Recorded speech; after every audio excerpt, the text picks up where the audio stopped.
Hello, welcome once again back to the channel. Today we have a book review for you guys today. Today we're talking about Sunrise on the Reaping, the new Hunger Games novel by Suzanne Collins. I've been a big fan of the Hunger Games ever since those books started coming out. To me, it really scratched that itch after Harry Potter. I feel like growing up, these books were really, really good. Tons of action, some romance in there as well. Really, really good, grand, dystopian future stuff. So when I heard that Suzanne Collins was bringing a prequel surrounding one of my favorite characters in his origin stories, I was very, very excited to hear about that.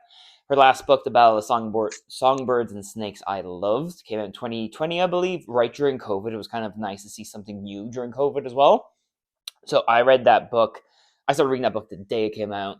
Really, really loved it. Loved the movie as well. So yeah, Sunrise and the Reaping came out recently. I just finished it. They have a movie adaptation coming out next year as well, but we'll get into that anyway. So the length of this book, I read on the Kindle, so it's 27 chapters. Not a super long book. I'm going to assume it translates to roughly 300 pages or so, which to me is the sweet spot for a book. Nice 300-page book. Can't beat it. Finish it a couple of days, couple of weeks, depending on how fast you read. Maybe even a day. If you have a day off and want to read a full book, why not? More power to you. Nice short chapters as well. Chapters range from like 15 to 25 minutes as well. I'm currently reading A Feast for Crows, and I just had a chapter last night, which was 48 minutes long. I'm like, oh my god, this is so long. Anyway, so that's the length of the book. So what's the book about? So this is a prequel book which takes place during the Second Quarter Quarrel, which is the 50th Hunger Games, so 24 years before we meet Katniss and the gang. Katniss isn't even born yet, but 40 years after A Ballad of Songbirds and Snakes, which was the 10th Hunger Games. So we met Snow, who wasn't President Snow at the time, in The Ballad of Songbirds and Snakes. He was 18. This is 40 years later. So Snow's still 58 in this book, but he is president now. So he's not the president we know from the initial Hunger Games, but he is kind of on his way there as well. So this is the prequel about Haymitch Abernathy, who we know as Woody Harrelson from the original movies. Great character. Everyone was like, what's this guy's deal? Why is he like this? Raging alcoholic, but brave, caring as well. I'm like, what is this guy's deal? So when Suzanne Collins said she's making this prequel, his origin story, I'm like, great, sign me up day one. I don't even need to read a synopsis. I will read it the day it comes out. And I read it, and it's pretty good. Not my favorite Hunger Games, but still a 5 out of 5 for me. Spoiler alert. But yeah, not my favorite Hunger Games book, but still really, really good. So we open basically on the Reaping. Haymitch is in this from District 12. Like Katniss, obviously, that's how he becomes her mentor as well. The Reaping, I don't want to spoil this book, so I will kind of tiptoe around certain things as well about the opening. So the opening of the book as well, it is the day of the Reaping. We figure out Haymitch is living in District 12. Life's horrible there as well. He makes liquor illegally for the Peacemakers as well. It's a bad old time over there. He gets a potato on his birthday, stuff like that. That kind of dystopian future. So with the Quarter Quarrel, they do double the amount of tributes instead of the initial Hunger Games as well. So it's 4 tributes from each district, which will make 48 tributes in total, as opposed to the 24 as well for the original Hunger Games. So that doubles your chances of being selected in the Reaping as well. So we open on the Reaping Day as well. Haymitch isn't even selected for the Hunger Games, but one of the boy tributes from District 12 runs away and gets shot in the back of the head. And then Haymitch causes kerfuffle. We find out who Haymitch cares about, who he loves, his friends, his family. We find all this out in this book. So it's a great origin story of why he becomes who he is. He does have a girlfriend, Lenore Dove. Her name's Lenore Dove. Every time he refers to her in the book, it is told from his perspective. He calls her Lenore Dove. I get it, it's her full name, but it's just, like, I don't know why you would call your partner by their full name. Anyway, he does that anyway. That was his little annoyance about the book. I found a lot of errors and typos in this book as well. I'm like, this is a really, really big book. Really famous for a really famous author in a big series. You'd think you'd have a better editor proofreading this. Anyway, back to where we were. Reaping Day. The boy tribute runs away. Lenore Dove, Haymitch's girlfriend, causes a big kerfuffle. Haymitch gets involved as well, so they can't have a boy being assassinated on live TV at the Capitol. They won't like that, so they decide to just pick Haymitch instead, so he gets selected for the Hunger Games. Bad old times. He gets sent to the Capitol. He has his team looking after him with his interviews, all these things as well, and Haymitch is not very likely to win the Hunger Games as well. There's also kind of like the game makers will do odds of like 1 to 10, how likely you are to win the Hunger Games. Haymitch is the only person that gets a 1. And he takes on this persona of being the rascal, being the kind of lovable kid rascal guy from District 12, so he gets people to start to like him as well. And there is a part at the start where another, how do I do to say this, tribute dies in an accident, and they replace her almost a body double, which is really, really interesting as well. So I don't want to spoil that too much as well. We meet a lot of cast from the original Hunger Games as well. We meet younger versions of Effie Trinket, BT, who Jeffrey Wright played in Catching Fire, is really, really good. Mags is there as well. Obviously, President Snow is there as well, who we all know. And so yeah, the Hunger Games do start eventually as well. They do their training before that. They get into it. I feel like it's exactly at the halfway point when the games actually do start as well.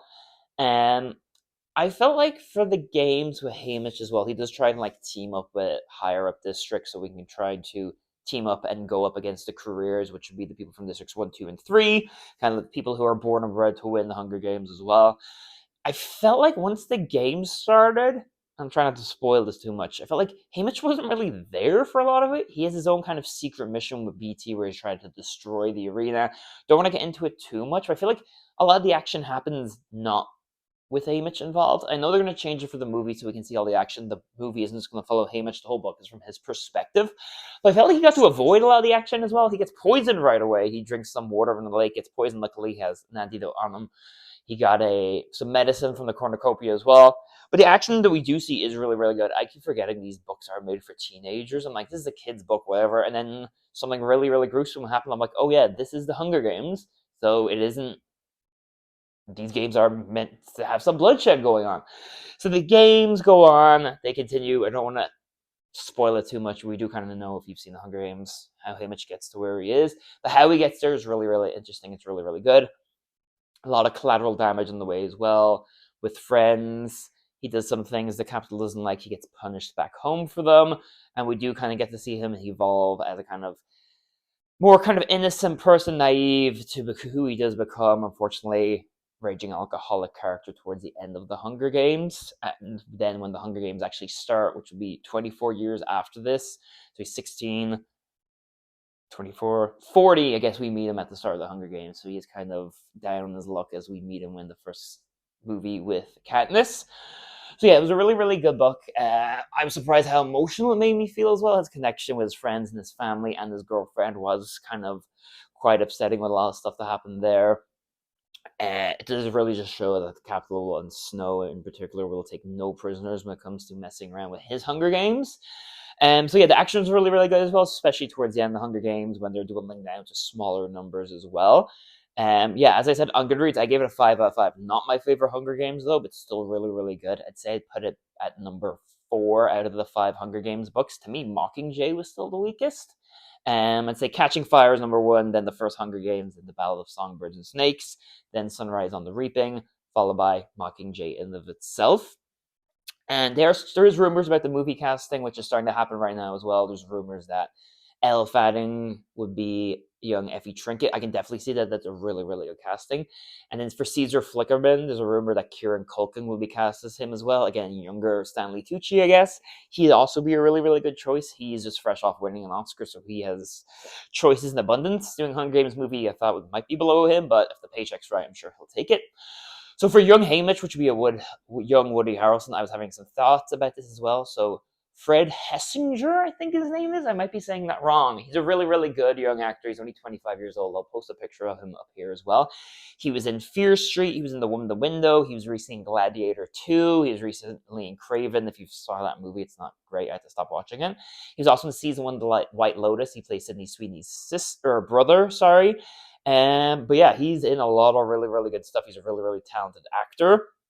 He's also in Nickel Boys as well, which was nominated for Best Picture. I think he looks like young Woody Harrelson. He's only 25, as I said, but he still looks young enough to be taken for a 16-year-old Hamish as well. And he's also a really, really good actor, so I feel like he'd definitely be a good leading man. I like what they did with the Ballad of Songbirds and Snakes for Snow. They cast an unknown actor. Well, the actor, I never saw him in anything else, and I think he did a really good job. Obviously, Rachel Zegler did a good job as well. Other than that, for the younger version of the cast, we need a young Jeffrey Wright. I'm not sure who you go there. And then all of his little buddies in District 12 as well, and the other tributes. I need to have a think of it like that. But yeah, I think for Young Hamish or Fred Hersinger, if I'm saying that right, you're a really good choice. So yeah, thank you so much for watching. Sorry this went on a bit longer. Not very good at reviewing books, but I am getting better. And the best way to get better get better at something is by just doing it. So thank you for your patience and thank you for watching. I hope you enjoyed this book as well and my review. Did you like the book? Let me know if you wouldn't mind leaving a comment. Did you love it? Did you hate it? What characters did you love? What characters did you hate? Really appreciate you for stopping by, and I'm going to try to get some more reviews out there soon as well. So thank you so much for watching, and I will see you next time. If you wouldn't mind subscribing as well. Thank you very much, and have a great day. Thank you. Bye.